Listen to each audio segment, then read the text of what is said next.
शहर की भीड़ भाड़ से दूर एक शांत गली के आखिरी मकान में राजीव अपनी माँ के साथ रहता था। राजीव का व्यक्तित्व बिल्कुल किसी पुरानी किताब जैसा था, शांत, गंभीर और गहरा।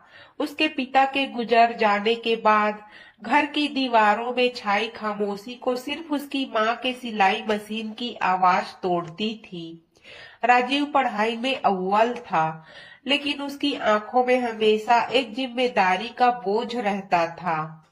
एक दोपहर जब वह अपनी माँ के लिए धागे और कुछ सामान लेकर घर लौटा, तो उसकी माँ ने मुस्कुराते हुए कहा, राजीव बेटा, आज प्रोफेसर साहब का फोन आया था। वह चाहते हैं कि तुम उनकी बेटी को ट्यूशन पढ़ाओ। सुना है बहुत अमीर लोग हैं। अगर तुम मान जाओ तो घर की आर्थिक स्थिति थोड़ी सुधर जाएगी। राजीव को अपनी पढ़ाई और घर की तंगी के बीच तालमेल बिठाना मुश्किल लग रहा था, लेकिन माँ की उम्मीदें देखकर उसने हामी भर दी। अगले दिन शाम के 4 बजे राजीव एक बड़े से सफेद बंगले के सामने खड़ा था। गेट पर मैग्नोलिया विला लिखा था। धड़कते दिल के साथ उसने घंटी बजाई। नौकर उसे अंदर ले गया और एक बड़े से आलीशान ड्राइंग रूम में बैठने को कहा। चारों तरफ महंगे कॉलिन, झूमर और दीवारों पर बेहतरीन पेंटिंग्स थी। राजीव खुद को वहां थोड़ा असहज महसूस कर रहा था। तभी सीढ़ियों से उतरती हुई एक लड़की की आहट हुई। वह श्रेया थी। सफेद रंग का सूट पहने, कंधों तक बिखरे काले बाल और आंखों में एक ऐसी चमक जैसे कोई झील शांत हो। श्रेया को पहली बार देखते ही राजीव की सांसें जैसे थम सी गई। उसने अपनी जिंदगी में सादगी और खूबसूरती का ऐसा मेल कभी नहीं देखा था। श्रेया के चेहरे की मासूमियत और उसकी आंखों की गहराई देखकर राजीव को लगा जैसे उसे अपनी रूह का कोई खोया हुआ हिस्सा मिल गया हो। श्रेया भी ठहर गई। उसने इससे पहले कई ट्यूटर देखे थे, बुजुर्ग, सख्त और उबाऊ, लेकिन सामने खड़ा राजीव अलग था। उसकी आंखों की ईमानदारी और चेहरे की सौम्यता ने श्रेया के दिल में एक अजीब सी हलचल पैदा कर दी। उसने अपनी पलकें झुका ली। प्रोफेसर साहब ने आकर परिचय कराया। राजीव, यह मेरी बेटी श्रेया है। इस साल इसके बोर्ड्स हैं और यह गणित में थोड़ी कमजोर है। राजीव ने बस धीरे से सिर हिलाया। वह चाहकर भी श्रेया की आंखों में नहीं देख पा रहा था। उसे डर था कि कहीं उसकी आंखों का सम्मोहन उसे उसके रास्ते से भटका न दे। वही श्रेया जो हमेशा पढ़ाई से जी चुराती थी, आज पहली बार उसे पढ़ाई का ख्याल बुरा नहीं लग रहा था। दोनों एक मेज के आमने सामने बैठे। कमरे में सिर्फ घड़ी की टिक टिक और पन्नों के पलटने की आवाज थी। राजीव उसे समझा रहा था, लेकिन श्रेया की नजरें राजीव के हाथ की उंगलियों और उसके बोलने के अंदाज पर टिकी थी। राजीव को भी बार बार महसूस हो रहा था कि कोई उसे बड़ी शिद्दत से निहार रहा है, पर उसने अपना ध्यान किताब पर ही रखा। यह बस एक शुरुआत थी, एक ऐसी कहानी की जहां शब्द कम और धड़कने ज्यादा बातें करने वाली थी। दिन हफ्तों में बदलने लगे थे। अब राजीव का शाम 4 बजे मैग्नोलिया विला जाना महज एक नौकरी नहीं, बल्कि उसके दिन का सबसे खूबसूरत हिस्सा बन चुका था। वह घर से निकलते वक्त आईने में खुद को 2 बार ज्यादा देखता, अपने साधारण से कुर्ते की सिलवटें ठीक करता। शायद अनजाने में वह श्रेया की आंखों में खुद को बेहतर दिखाना चाहता था। उधर श्रेया, जो पहले पढ़ाई के नाम से चिढ़ती थी, अब दोपहर 3 बजे से ही तैयार होकर बालकनी में खड़ी हो जाती। जैसे ही गली के मोड़ पर राजीव की पुरानी साइकिल दिखाई देती, उसके चेहरे पर एक रूहानी मुस्कान दौड़ जाती। वह दौड़कर अपने स्टडी रूम में बैठ जाती और ऐसी एक्टिंग करती जैसे वह घंटों से पढ़ रही हो। एक शाम पढ़ते पढ़ते अचानक बाहर का मौसम बदल गया। ठंडी हवाएं खिड़की के पर्दों को उड़ाने लगी। राजीव मेज पर झुका हुआ गणित का एक मुश्किल सवाल हल कर रहा था। तभी हवा के एक झोंके ने श्रेया के चेहरे पर उसकी जुल्फों को बिखेर दिया। श्रेया उन बालों को हटाने ही वाली थी कि उसकी नजर राजीव पर पड़ी। राजीव पेन हाथ में लिए जम सा गया था। वह श्रेया की उस प्राकृतिक खूबसूरती को देख रहा था जो डूबते सूरज की रोशनी में और भी निखर उठी थी। श्रेया की बड़ी बड़ी आंखें और उन पर गिरती लटें राजीव के लिए यह किसी कविता जैसा था। दोनों की नजरें मिली। उस पल कमरे में सन्नाटा इतना गहरा था कि वे एक दूसरे के दिल की बढ़ती हुई धड़कनें साफ सुन सकते थे। श्रेया ने घबराकर अपनी पलकें झुका ली और अपनी किताब के पन्ने पलटने लगी। राजीव का गला सूख गया था। उसने पानी का गिलास उठाया और खुद को संभालते हुए बोला, श्रेया, ध्यान यहाँ लगाओ, यह सवाल जरूरी है। श्रेया ने धीमी आवाज में कहा, मेरा ध्यान तो यही है सर। बस हवा तेज थी। उसके शब्दों में एक अलग ही खनक थी, जैसे वह कुछ और कहना चाहती हो। राजीव को धीरे धीरे महसूस होने लगा कि श्रेया अब उससे सिर्फ सवाल नहीं पूछती, बल्कि उसकी पसंद नापसंद जानने की कोशिश करती है। कभी वह पूछती, सर, आपको कौन सा रंग पसंद है? तो कभी कहती, आप हमेशा इतने शांत क्यों रहते हैं? राजीव हमेशा सधे हुए जवाब देता। वह अपनी मर्यादा की दीवार को टूटने नहीं देना चाहता था। उसे पता था कि वह एक मामूली ट्यूटर है और श्रेया एक रईस खानदान की बेटी। लेकिन जब भी श्रेया की उंगलियां गलती से पेन पकड़ते वक्त राजीव के हाथ को छू जाती, तो राजीव के पूरे शरीर में बिजली सी दौड़ जाती। वह उस स्पर्श को हफ्तों तक महसूस करता। एक दिन ट्यूशन खत्म होने के बाद श्रेया ने धीरे से एक चॉकलेट राजीव की ओर बढ़ाई। यह किस लिए? राजीव ने चौंक कर पूछा। श्रेया मुस्कुराई। आज मेरा जन्मदिन है, किसी को बताइएगा मत। पापा घर पर नहीं है, तो सेलिब्रेशन नहीं हुआ। राजीव को बहुत बुरा लगा कि इतनी बड़ी बात उसे पता नहीं थी। उसने अपनी जेब टटोली, पर वहां कुछ नहीं था। उसने अपनी कलाई से अपनी पुरानी घड़ी उतारी, जो उसके पिता की आखिरी निशानी थी, और मेज पर रख दी। मेरे पास देने के लिए कोई कीमती तोहफा तो नहीं है श्रेया, पर यह घड़ी मेरे लिए दुनिया की सबसे महंगी चीज है। आज से यह तुम्हारी हुई। श्रेया की आंखों में आंसू आ गए। वह उस घड़ी की कीमत नहीं, बल्कि राजीव के उस जज्बात को देख रही थी। उसने वह घड़ी अपने सीने से लगा ली। उस दिन पहली बार दोनों को एहसास हुआ कि यह सिर्फ पढ़ाई का रिश्ता नहीं है, यह कुछ ऐसा है जो रूहों को जोड़ रहा है।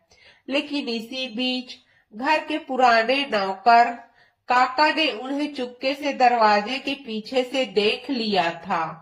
उनकी नजरों में एक अजीब सा शक था। राजीव का दिया हुआ तोहफा, वह पुरानी घड़ी, अब श्रेया की सबसे कीमती संपत्ति बन चुकी थी।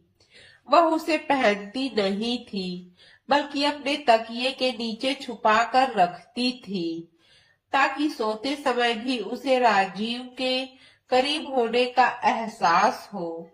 लेकिन उस शाम की घटना ने एक अनजाने खतरे की दस्तक दे दी।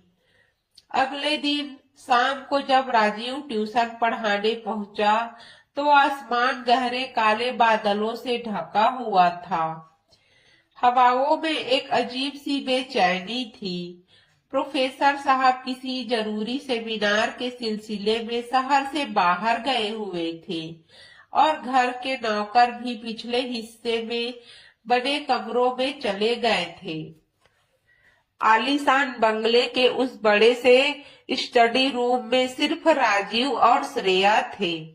अचानक बादलों के गरजने के साथ जोरदार बारिश शुरू हो गई।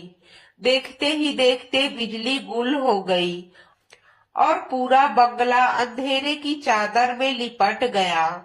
श्रेया, जिसे बचपन से ही अंधेरे और आसमानी बिजली से डर लगता था, एक जोरदार कड़कड़ाहट सुनकर अपनी कुर्सी से उछल पड़ी। घबराहट में उसका पैर मेज से टकराया और वह गिरने ही वाली थी कि अंधेरे में दो मजबूत हाथों ने उसे थाम लिया। वो हाथ राजीव के थे। अंधेरे में उन्हें एक दूसरे का चेहरा नजर नहीं आ रहा था, लेकिन एक दूसरे की गर्म सांसें साफ महसूस हो रही थी।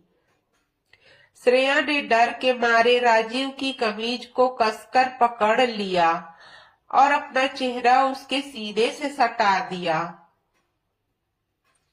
राजीव का दिल इतनी जोर से धड़क रहा था जैसे सीने से बाहर निकल जाएगा। उसने कभी किसी लड़की को इतने करीब से महसूस नहीं किया था, और वो भी श्रेया को, जिसकी इबादत वह मन ही मन करता था। राजीव के हाथ कांप रहे थे। उसका मन हुआ कि वह भी श्रेया को अपनी बाहों में भर ले और कहे कि मत डरो, मैं हूं ना। लेकिन उसकी परवरिश और उसूलों ने उसे रोक लिया। उसने धीरे से श्रेया के कंधे पर हाथ रखा और बेहद कोमल आवाज में कहा, श्रेया, डरो मत, मैं यही हूँ, बस बिजली गई है। श्रेया ने सिसकते हुए कहा, राजीव सर, प्लीज मुझे छोड़कर मत जाइएगा, मुझे बहुत डर लग रहा है। उस पल श्रेया की आवाज में जो अपनापन था, उसने राजीव के संयम की हर दीवार तोड़ दी। उसने अनजाने में ही श्रेया के सिर पर हाथ फेरना शुरू कर दिया। उस स्पर्श में वासना नहीं, बल्कि एक रूहानी सुकून था। कुछ देर बाद जब खिड़की से चमकती बिजली की रोशनी कमरे में फैली तो दोनों की नजरें मिली। श्रेया की आंखों में आंसू थे और राजीव की आंखों में बेपनाह मोहब्बत।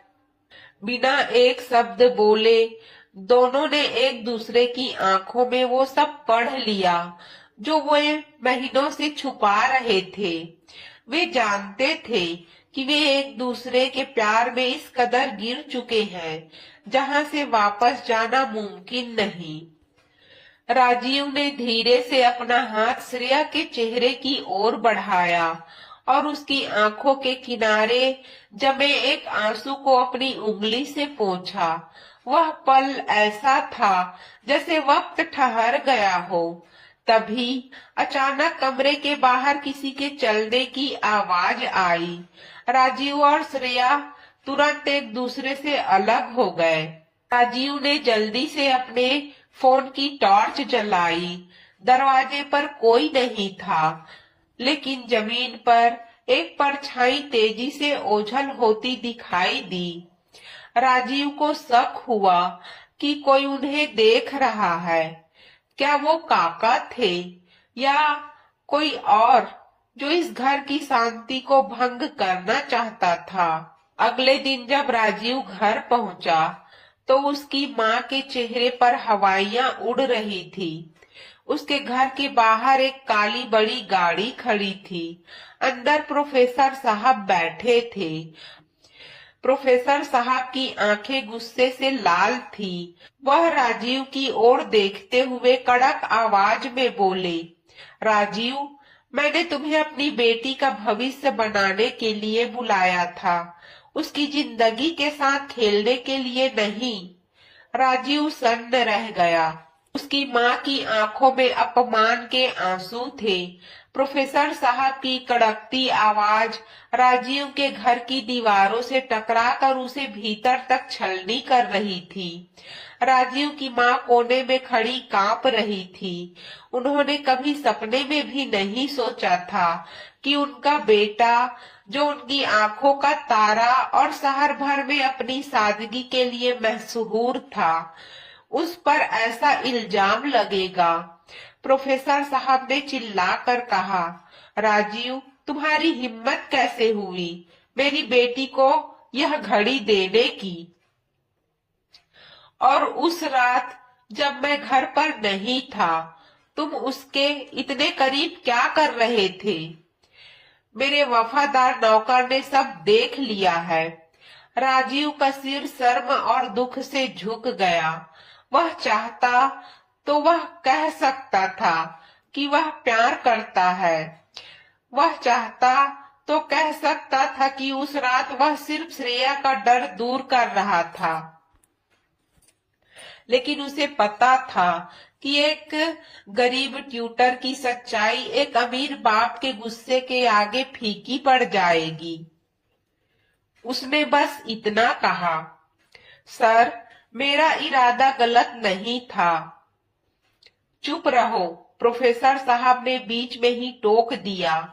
आज के बाद अगर तुम मेरी बेटी के आसपास भी दिखे तो मैं तुम्हें जेल की सलाखों के पीछे डलवा दूंगा। और ये ट्यूशन आज इसी वक्त खत्म। वे गुस्से में पैर पटकते हुए बाहर निकल गए। राजीव की माँ बिलख बिलख कर रोने लगी। राजीव ने अपनी माँ को गले लगाया, लेकिन उसकी आंखों में एक भी आंसू नहीं गिरा। उसका दिल पत्थर हो चुका था, क्योंकि उसे अपनी फिक्र नहीं थी। उसे फिक्र थी श्रेया की, जो ना जाने किस हाल में होगी। उधर मैग्नोलिया विला में सन्नाटा पसरा था। श्रेया को उसके कमरे में बंद कर दिया गया था। उसका फोन छीन लिया गया था और कमरे के बाहर पहरा बिठा दिया गया था। श्रेया ने खाना पीना छोड़ दिया था। वह बस खिड़की के पास बैठी रहती और उस गली को देखती जहां से राजीव की साइकिल गुजरती थी। उसकी आंखों के सामने बार बार उस रात का मंजर आ रहा था। राजीव का वो कोमल स्पर्श, उसकी धड़कने। उसने मन ही मन खुद से कहा, राजीव सर, आप भले ही दूर चले गए हों, लेकिन आपने मेरी रूह को छू लिया है। मैं किसी और की कभी नहीं हो पाऊंगी। राजीव को पता था कि अब इस शहर में उनका रहना मुश्किल है। बदनामी के डर से उसकी माँ का सिर झुक गया था। उसने रातों रात फैसला किया कि वह अपनी माँ को लेकर अपनी मौसी के घर दूसरे शहर चला जाएगा। जाने से पहले राजीव एक आखिरी बार उस बंगले के पास पहुंचा। रात का वक्त था। उसने एक कागज पर सिर्फ एक लाइन लिखी थी, वक्त गवाह है, हमारी खामोशी ही हमारा सबसे बड़ा सच है, इंतजार करना। उसने उस चिट्ठी को पत्थर में लपेटकर श्रेया की बालकनी की तरफ फेंकने की कोशिश की, लेकिन तभी उसे किसी के आने की आहट सुनाई दी। उसने देखा कि वही परछाई जो उस रात स्टडी रूम के बाहर थी, आज फिर बंगले के चक्कर लगा रही थी। राजीव चौंक गया। वह परछाई प्रोफेसर साहब के वफादार नौकर की नहीं थी। वह कोई और था, कोई ऐसा जो श्रेया पर बुरी नजर रखता था और जिसका राज खुलना अभी बाकी था। राजीव ने अंधेरे में खुद से वादा किया, श्रेया, मैं जा रहा हूँ, ताकि खुद को काबिल बना सकूं। लेकिन मैं वापस जरूर आऊंगा तुम्हारे लिए और उस शख्स का नकाब उतारने के लिए जो हमारी बर्बादी पर मुस्कुरा रहा है। अगली सुबह जब सूरज निकला तो राजीव का घर खाली था। शहर के लिए वह एक भगौड़ा था, लेकिन श्रेया के लिए वह उसकी जिंदगी की अधूरी इबादत। समय की धूल जब यादों पर जमने लगती है तो या तो वह धुंधली हो जाती है या फिर और भी गहरी। राजीव और श्रेया के लिए यह 5 साल किसी अग्नि परीक्षा से कम नहीं थे। दूसरे शहर जाकर राजीव ने दिन रात एक कर दिया। दिन में वह एक बड़ी कंपनी में क्लर्क का काम करता और रात को अपनी आगे की पढ़ाई पूरी करता। उसके दिमाग में बस एक ही धुन सवार थी, इतना काबिल बनना कि कोई उसे मामूली कहकर दुत्कार न सके। उसकी आंखों की वो नरमी अब एक कठोर संकल्प में बदल चुकी थी। उसने दाढ़ी बढ़ा ली थी और उसका व्यक्तित्व अब और भी गंभीर हो गया था। पर आज भी जब वह थक कर सोता तो उसके सिराहने वही गणित की किताब होती जिसमें उसने श्रेया का नाम छुपा कर लिखा था। उधर शहर में श्रेया पूरी तरह बदल चुकी थी।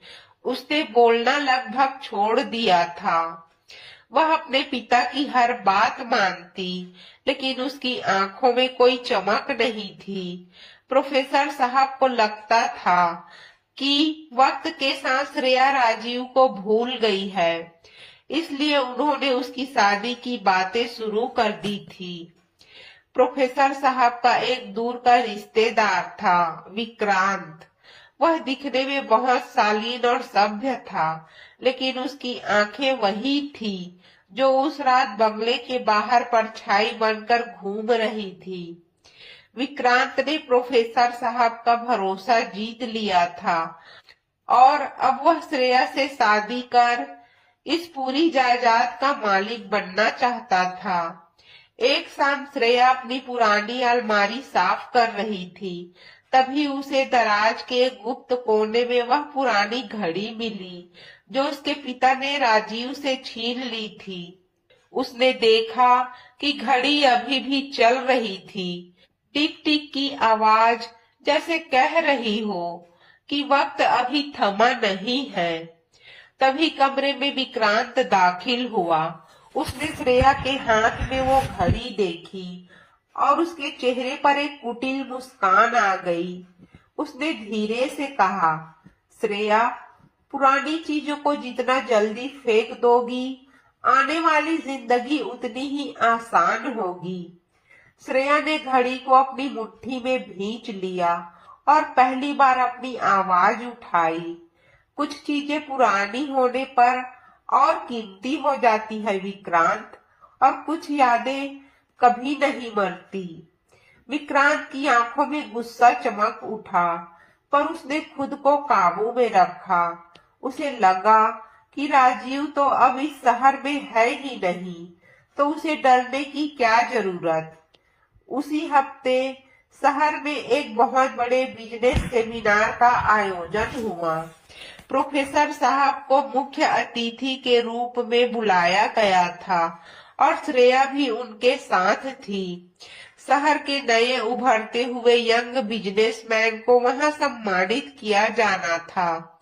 जैसे ही स्टेज पर नाम पुकारा गया, मिस्टर R.J. मल्होत्रा, हॉल तालियों की गड़गड़ाहट से गूंज उठा। श्रेया की नजरें स्टेज की तरफ उठी। सूट बूट में एक लंबा रौबदार शख्स स्टेज पर चढ़ रहा था। उसकी चाल में वही आत्मविश्वास था जो कभी राजीव की बातों में हुआ करता था। जैसे ही उस शख्स ने माइक संभाला और बोलना शुरू किया, श्रेया के हाथ से पानी का गिलास छूटकर गिर गया। वह वही आवाज, वही लहजा। राजीव ने अपनी स्पीच खत्म की और उसकी नजर सीधे फ्रंट रो पे बैठी श्रेया पर पड़ी। दोनों की आंखें 5 साल बाद मिली। राजीव की आंखों में अब दर्द नहीं, बल्कि एक अजीब सा सुकून और हिसाब की चमक थी। लेकिन तभी राजीव ने देखा कि श्रेया के बगल में विक्रांत बैठा है और उसने अपना हाथ श्रेया के कंधे पर रखा हुआ है। राजीव के चेहरे पर एक सख्त मुस्कान आई। उसे समझ आ गया कि खेल अभी खत्म नहीं हुआ है, बल्कि अब तो असली खेल शुरू हुआ है। हॉल में तालियों की गूंज जारी थी, लेकिन श्रेया के कानों में सिर्फ सन्नाटा था। उसके सामने वही चेहरा था जिसे उसने अपनी बंद आंखों में हजारों बार देखा था। लेकिन यह राजीव पहले जैसा नहीं था। उसके चेहरे पर अब एक कठोरता थी, एक ऐसी चमक जो सिर्फ संघर्ष से तप कर आती है। सेमिनार खत्म होते ही लोग मिस्टर मल्होत्रा से मिलने के लिए दौड़ पड़े। प्रोफेसर साहब भी अपनी रईसी और रुतबे के कारण उनसे हाथ मिलाने आगे बढ़े। श्रेया पीछे खड़ी कांप रही थी। विक्रांत की पैनी नजरें श्रेया के चेहरे के बदलते रंगों को भांप रही थी।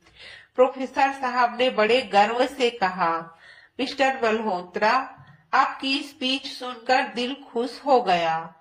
आज के युवाओं को आप जैसे ही प्रेरणा की जरूरत है। राजीव ने एक ठंडी मुस्कान के साथ प्रोफेसर साहब की आंखों में झांका। उसे याद आया वो दिन जब इन्हीं आंखों में उसके लिए नफरत और हिकारत थी। राजीव ने बेहद सलीके से कहा, शुक्रिया प्रोफेसर साहब। कभी कभी इंसान को अपनी औकात बदलने के लिए अपनों की ही ठोकरें काफी होती है। प्रोफेसर साहब इस गहरे वार को समझ नहीं पाए, लेकिन श्रेया का दिल जोर से धड़क उठा। वह समझ गई कि यह शब्द किसके लिए थे। जैसे ही राजीव की नजर श्रेया पर पड़ी, वक्त जैसे ठहर गया। श्रेया की आंखों में विनती थी, माफी थी और वही पुरानी मासूमियत।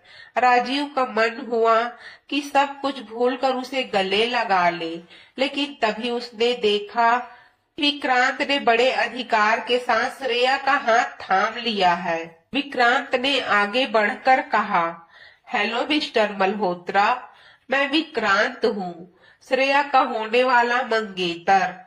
अगले महीने हमारी शादी है। उम्मीद है आप जरूर आएंगे। राजीव के चेहरे की मांसपेशियां खिंच गई। उसने विक्रांत के हाथ को मजबूती से दबाते हुए हाथ मिलाया। राजीव ने महसूस किया कि विक्रांत के हाथ में वही सोने की अंगूठी थी जो उस रात बंगले के बाहर की परछाई की उंगली में चमक रही थी।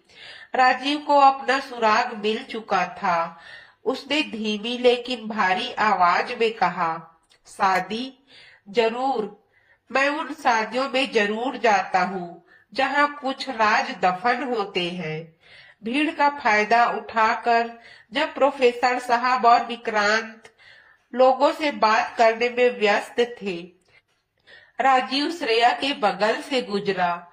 बिना उसकी ओर देखे उसने बेहद धीमी आवाज में कहा, आज रात 10 बजे पुरानी लाइब्रेरी के पीछे वाले बाग में।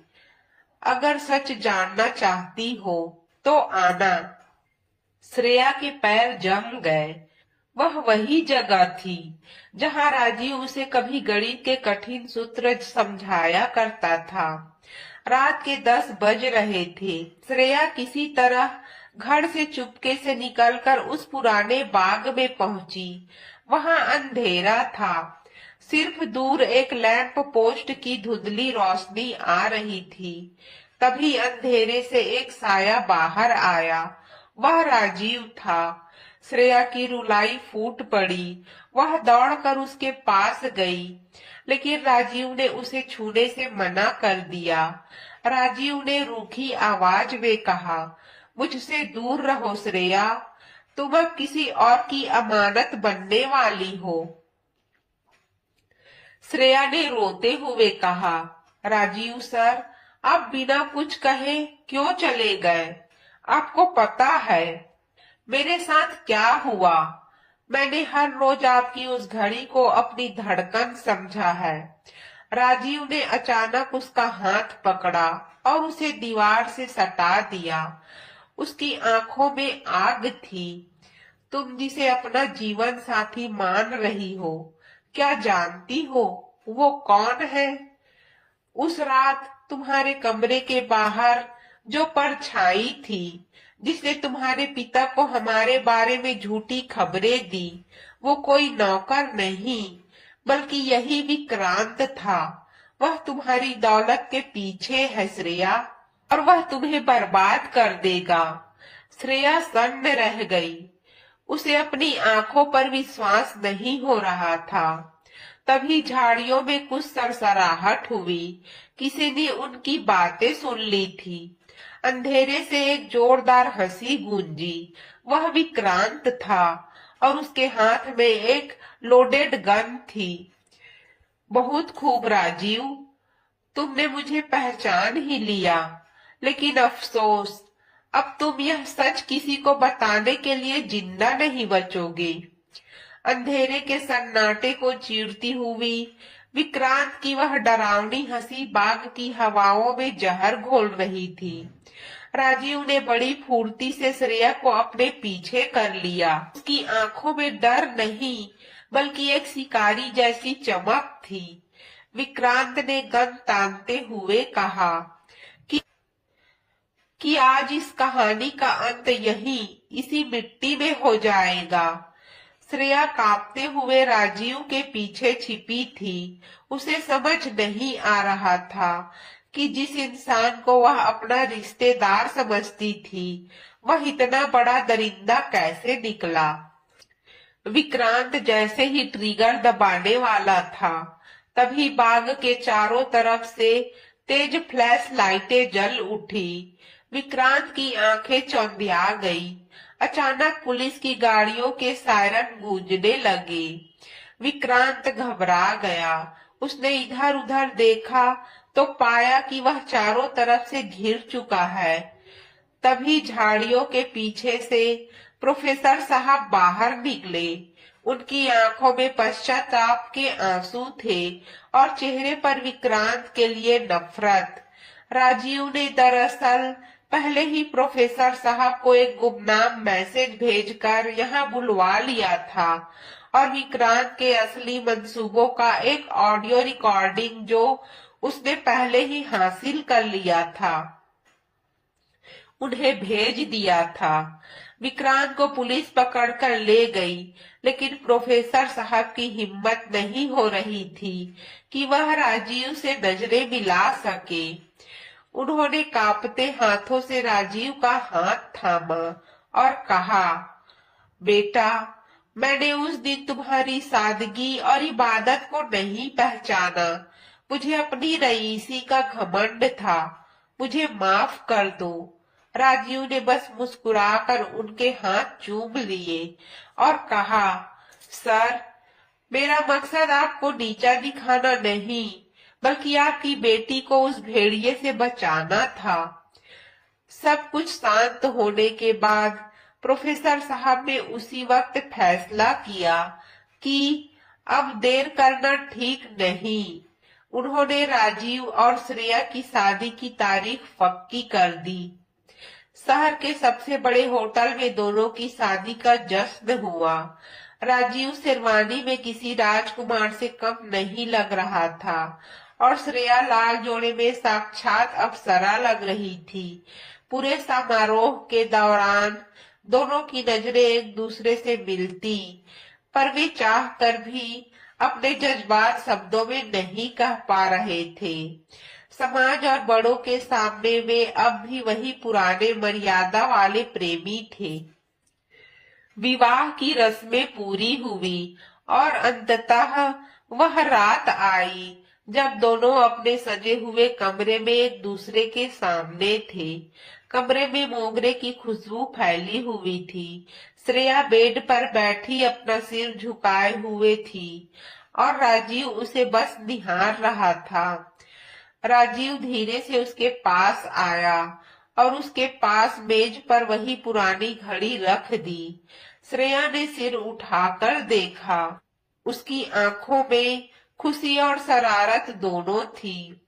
राजीव ने उसका हाथ अपने हाथों में लिया और कहा कि आज मैं तुम्हें वो बताना चाहता हूँ जो मैं उन शामों में ट्यूशन पढ़ाते वक्त कहना चाहता था, लेकिन मेरी हिम्मत नहीं हुई।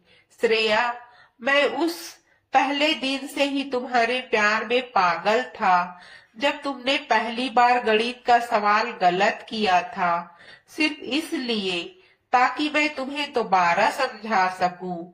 श्रेया ये सुनकर हैरान रह गई। वह खिलखिलाकर हंसी और अपनी अलमारी से एक पुरानी फटी हुई डायरी निकाली। उसने राजीव को दिखाया कि उस डायरी के हर पन्ने पर राजीव का नाम लिखा था। श्रेया ने कहा कि आपको क्या लगा, सिर्फ आप ही फिदा थे? मैं तो जानबूझकर बारिश की दुआ मांगती थी ताकि आप थोड़ी देर और रुक जाएं। उस रात जब बिजली गई थी मैं डरी नहीं थी, बस मुझे आपकी बाहों में आने का बहाना चाहिए था। दोनों एक दूसरे की बातें सुनकर हैरान थे कि वे कैसे एक दूसरे से इतना प्यार करते थे और इतने सालों तक खामोश रहे।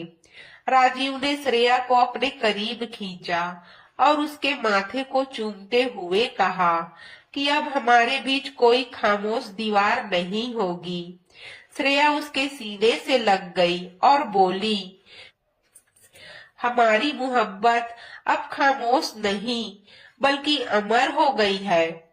उस रात पुरानी यादें ताजा हुई, सारे राज खुले और एक नई जिंदगी की शुरुआत हुई जहां प्यार का इजहार शब्दों से ज्यादा धड़कनों से हो रहा था।